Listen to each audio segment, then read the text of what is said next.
Not. This is how I travel to work. I have a very exciting news today. Of this global super Champions crown and Rangpur right there in the next. প্রিয় দর্শক, আইপিএলের থেকে ভালো বড় মানের খেলোয়াড় রয়েছে বাংলাদেশ রংপুর রাইডার্সের মধ্যে, এমনটি দাবি করেছেন শাহরুখ খান। এবং আইপিএলের মতো চ্যাম্পিয়ন দল রয়েছে বাংলাদেশের মধ্যে, আর সেটি হচ্ছে আর কেউ নয়, রংপুর রাইডার্স। হ্যাঁ প্রিয় দর্শক, প্রথম আসরে গ্লোবাল সুপার লিগের মধ্যে প্রথম চ্যাম্পিয়নই রংপুর রাইডার্স, আর তাই তো গর্বিত বাংলাদেশ পুরো জাতি।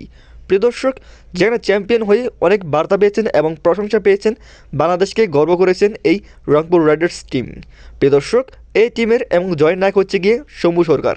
নেমেই অসাধারণ তুফানি ব্যাটিং করেছেন এই বাংলাদেশি ব্যাটসম্যান, আর তার এরকম ঝড়োয়া ব্যাটিং দেখে লাইভে এসে প্রশংসায় বাসিয়ে দিলেন শাহরুখ খান। তিনি বলেন, শম্ভুর মতন একজন খেলোয়াড় আমার কলকাতার মধ্যে দরকার। তার পাশাপাশি চ্যাম্পিয়ন হয়েছে রংপুর রাইডার্স।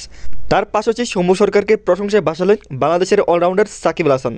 তার তুফানি ব্যাটিং দেখে মুগ্ধ হয়ে গেছেন এই বিশ্বের অলরাউন্ডার।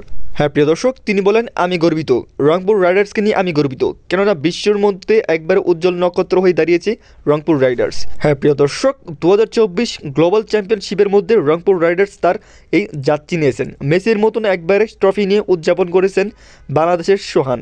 সবাই একত্রিত হয়ে সেই ট্রফিটি একবারে উদযাপন করেছেন মেসির মতো জাম দিয়ে।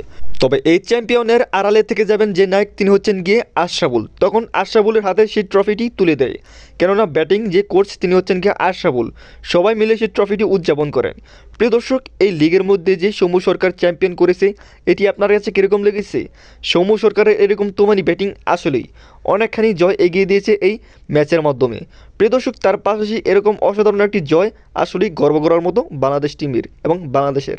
প্রিয় দর্শক, শুভকামনা রইল রংপুর রাইডার্সের। চ্যানেল নতুন হলে প্লিজ সাবস্ক্রাইব করে আমার পাশে থাকবেন। সবাই ভালো থাকবেন, সুস্থ থাকবেন।